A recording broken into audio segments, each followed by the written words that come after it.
says it's the super mayor, Tiffany Henyard, the people's mayor and people's supervisor. This administration is shameful. Y'all are a disgrace. We're watching the fall of this administration.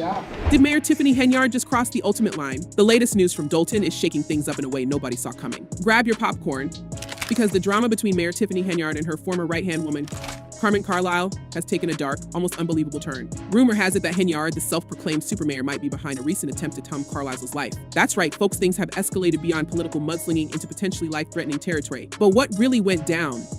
And why is Carmen suddenly in the crosshairs? Coming in, unfortunately, we knew it was going to be a little messy, but it's just something we felt important that had to be done, that should be done. So, but like I said, you have just some accountability. Carmen Carlisle, once a loyal aide to Tiffany Henyard, has found herself at the center of the sin-upholding scandal. Who is she, you ask? Well, Carmen isn't just any disgruntled employee. She's the former assistant who knows where all the bodies are buried, quite literally, it seems. Just days after spilling the tea on Henyard's alleged misuse of city funds and backdoor dealings, Carmen survived a brazen attack that left her in critical condition. According to sources close to the scene, gunshots were fired at her home, narrowly missing her but leaving her badly shaken. The attackers, allegedly gang members who have ties to none other than Tiffany Henyard herself. It seems Carmen knew too much, and someone wanted to silence her permanently. Several new developments in South suburban Dolton today. First, the state comptroller has suspended some payments to the village because it has failed to follow the law by providing financial reports. Now, let's take a step back. Why would Tiffany Henyard, the mayor of a small Illinois town, go to such extreme lengths? What's so dangerous about Carmen Carlisle is that the mayor would risk everything, including her freedom, to shut her up? To answer that, we need to look at the history between these two women. Once allies, their relationship turned sour when Carmen decided to flip and become a whistleblower, though some are calling her an informant, suggesting she only turned on Henyard to save her own skin from potential jail time. As one commenter aptly put it, remember, the difference between a whistleblower is someone who came forward on their own, and someone making a deal with authorities to dodge justice is an informant. Carmen Carlisle wasn't always a thorn in Tiffany's side. For years, she was right there with Henyard, allegedly helping her siphon off funds and manipulate township resources for their gain. But recently, Carmen had a change of heart, or maybe she just got scared. With the feds closing in on Henyard's administration, Carmen did what any self-preserving person would do. She turned state's evidence. She handed over files, documents, and emails enough to build a compelling case against the mayor. And that, folks, is when things started getting really dangerous for her. I think you should pay everybody. Is it a reason why you guys are not paying whatever that vendor is? What was it for? It was for shirts. That's what it's for. It's worth asking, how did Henyard, a mayor with a history of controversial decisions and accusations of corruption, gain such power that she could potentially orchestrate an attack on a former ally under the nose of federal investigators? The answer lies in her connections. Henyard has never shied away from her ties to some less than savory characters. In fact, she's been accused of using gang members to intimidate her political enemies before. Remember the story about that vocal critic who had her car windows smashed and house vandalized after a public spat with the mayor? Rumors swirled that Henyard was behind it, pulling strings from the shadows, using her network to send a clear message across me, and there will be consequences. And Carmen, well, she did more than just cross Henyard, she jumped ship and set it on fire. The stakes are high for both women. For Carmen, coming forward wasn't just about exposing corruption, it was about survival. She knew she'd have to live with a target on her back, and still, she chose to speak out. But let's be real, she wasn't exactly an innocent bystander in all of this. As one viewer commented, after years of reaping the benefits, everyone wants to now be a whistleblower. I dislike Tiffany that said she didn't steal all this money or create all this mess alone. Tiffany ain't going down alone. She's bringing everyone who participated down with her. Mr. Lacey is absolutely not guilty of all 9 counts. I believe he's cooperating. And if you cooperate, you have to admit your guilt first. And it's not just about the money, though the numbers are staggering. Under Henyard's watch, Dolton's finances went from a healthy surplus to a $3.65 million deficit in just a few years.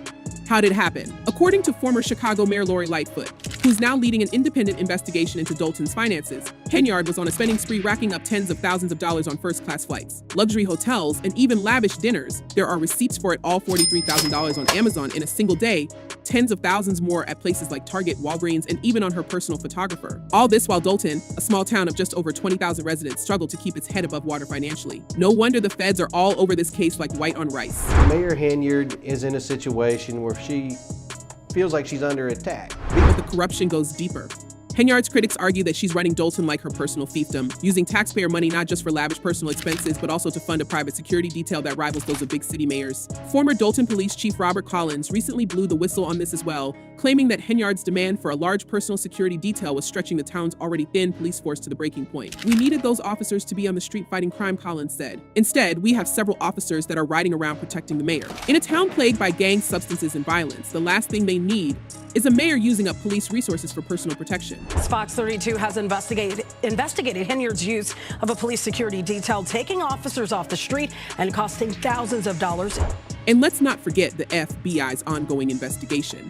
They've been sniffing around Dolton for months, following the money trail and interviewing former employees, business owners, and public officials. They want to know exactly how deep Henyard's corruption goes and who else might be involved. Recently, they served 2 federal subpoenas, one demanding personnel files, employment records, and disciplinary reports for 25 Dolton employees, including Florian Dolt, Henyard's top aide, who was also charged with bankruptcy fraud.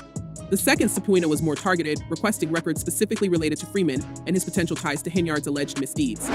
Is there a motion to terminate Keith Freeman? But the most shocking twist in this whole saga is the suggestion that Henyard might have ordered a hit on Carmen Carlisle. It sounds like something straight out of a mafia movie, but here we are, in Dolton, Illinois.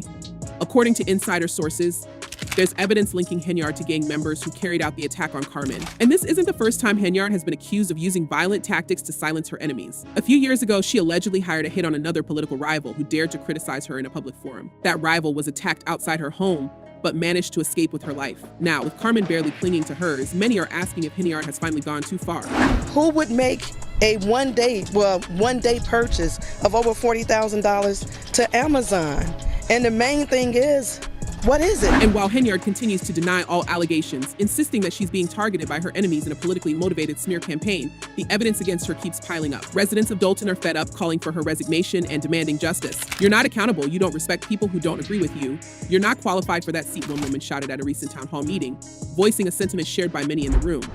So that's one of the reasons I vote no when we go through our board packets. It's like, some of this stuff, it's like you don't know exactly what it's for, and then when you ask a question, there's no answer. But here's the kicker: Henyard doesn't seem to be going anywhere, at least not without a fight. She's already vetoed the town board's request to launch a federal investigation into her alleged misuse of funds, and even blocked the hiring of former Chicago Mayor Lori Lightfoot, who was supposed to lead a special investigation into Henyard's conduct. But Lightfoot, who has already begun her probe, isn't backing down either. She's promised to deliver a thorough and fair investigation, urging Henyard to fully cooperate. I look forward to the work ahead and urge Mayor Henyard and her administration to fully cooperate with this investigation by promptly providing the requested documentation to give all concerned a complete and accurate accounting of the fiscal conditions for the village, Lightfoot said. It seems like it's only a matter of time before the hammer comes down. But will Henyard take everyone down with her? If there's one thing we've learned from watching this saga unfold, it's that she's not the type to go quietly, and neither is Carmen Carlisle. Despite her current condition, sources say she's determined to see this through to the end. We all knew she was a whistleblower, commented one viewer. She didn't mean her apology. She just doesn't want to end up in the same position as Tiff. As this drama continues to unfold, it's clear that the stakes are higher than ever. For Henyard, the question is whether she can continue to maintain her grip on power in the face of mounting evidence and public outrage. For Carmen, the challenge is simply to survive long enough to see justice served. And for the people of Dolton, the goal is to reclaim their town from a leader who has, by all accounts, taken them for a very expensive ride. I am about to address some things as the supervisor. There will be no comments, there won't be anything, it'll just be me addressing you guys and telling you what's going on. So what's next? Will Tiffany Henyard finally face the music? Or will she manage to wriggle out of this mess like she has so many times before? And what about Carmen Carlisle? Will she recover and continue her crusade, or is this the end of her whistleblowing days? One thing's for sure, this story is far from over. In the coming weeks, all eyes will be on Dolton as the investigation heats up and new details emerge. Stay tuned, because this is one political thriller that's just getting started. What do you think? Is Tiffany Henyard guilty of all the charges against her, or is she just a victim of a smear campaign by her political enemies? And what about Carmen Carlisle, hero or opportunist? Let us know in the comments below. Until next time, keep your popcorn handy, because the drama in Dolton is just too good to miss.